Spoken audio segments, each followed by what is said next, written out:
जायस पावा, पानी कठौता भर ले आवा। हमारे संतों ने कहा केवट कठौता लेकर आया। कठौता माने पुल्लिंग और कठौती माने स्त्रीलिंग, छोटी कठौती। पत्नी ने मानो बताया कि कठौती लेकर जाओगे कोई परिवर्तन होगा तो बिटिया बनेगी, और एक घर में शादी ब्याह का झंझट, पर कठौता लेकर जाओ अगर कुछ परिवर्तन होगा तो बनेगा बेटा। घर में नाव चलाने वाला, मछली पकड़ने वाला एक और सदस्य बढ़ जाएगा।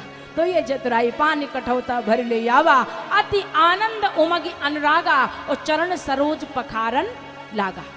और वो केवट कठौते में भगवान के चरणों को धोता, खुद पीता, और उसके बाद फिर कहता ये मेरे पिताजी के नाम पर, ये पिताजी के नाम पर, इसलिए पद कप पखार जलपान कर आप सहित परिवार, और पितर पार कर प्रभु ही पुण्य मुदित गयो लय पार।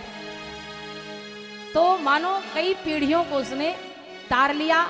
और एक बात बताएं, कहा ये चरणोदक परंपरा का प्रथम आचार्य, जैसे राम राज्य का प्रथम नागरिक है केवट, उसी तरह चरणोदक परंपरा का प्रथम आचार्य बन बैठा केवट। कहा इसके पहले भगवान के चरणों को ब्रह्मा जी ने धोया तो दिव्य कमंडल में रख लिया, और इसके पहले भगवान के चरणों को जनक और सुनैना ने धोया तो स्वर्ण की थाल में रख लिया। लेकिन आज केवट के पास दिव्य कमंडल नहीं है, जनक जी जैसे स्वर्ण की थाल नहीं है, लेकिन केवट के पास अनुराग किसी से भी कम नहीं है। अति आनंद उमगी अनुरागा, और चरण सरोज पखारन लागा। और भगवान को केवट एक पैर पे खड़ा कर दिया, भगवान के चरणों को धो रहा है। भगवान ने कहा केवट पीड़ा हो रही, कितनी देर तक धोते रहोगे? प्रभु ज्यादा अगर बैलेंस बिगड़ रहा हो ना तो एक काम करो, अपने दोनों हाथों को मेरे मत्थे पर रख लो और गिरने से बच जाओगे। तो इतना भाग्यशाली है केवट। कहा केवट के भाग्य की सराहना देवता भी कर रहे हैं, आकाश से पुष्प की वर्षा कर रहे हैं, यही सम पुण्य पुंज को नहीं। और वही केवट भगवान के चरणों को धोता हुआ भगवान को पार ले जाने की तैयारी कर रहा है। बोले केवट राघव चरण जले जाते हो, आज केवट पखारे राघव चरण जले जाते हो, आज केवट पखारे राघव चरण जले जाते हो, आज केवट पखारे।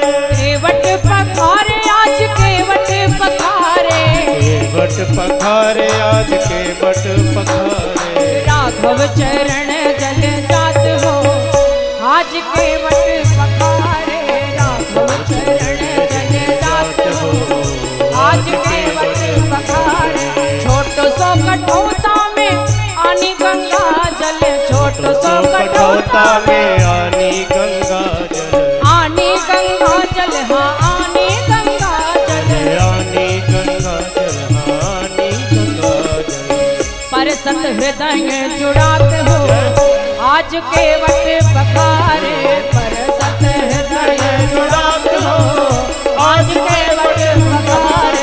राघव चरण जले जाते हो, आज केवट पखारे। और भगवान के चरणों को धोया, नौका में बिठाया और भगवान को बड़े प्रेम से पार ले जाता है।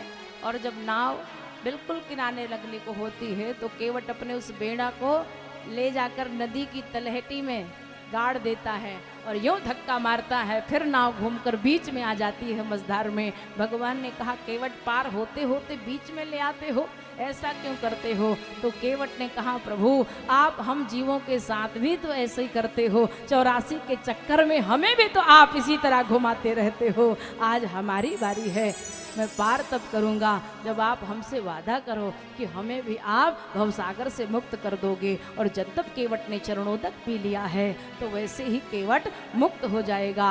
उसके बाद भगवान को गंगा पार किया है और भगवान गंगा के किनारे केवट से विदा ले रहे हैं। हम भी पूज्य महाराज श्री के श्री चरणों में सादर बंदन प्रणाम करते हुए अपनी वाणी को विश्राम की ओर ले चलते हैं। विस्तार से आप सभी लोग कथा को श्रवण करेंगे। और जिस मंच पर किसी का बाप बैठा हो उसे किस बात की चिंता है? महाराज जी ने कहा है कथा पूरी होगी तो कथा पूरी होगी, है ना।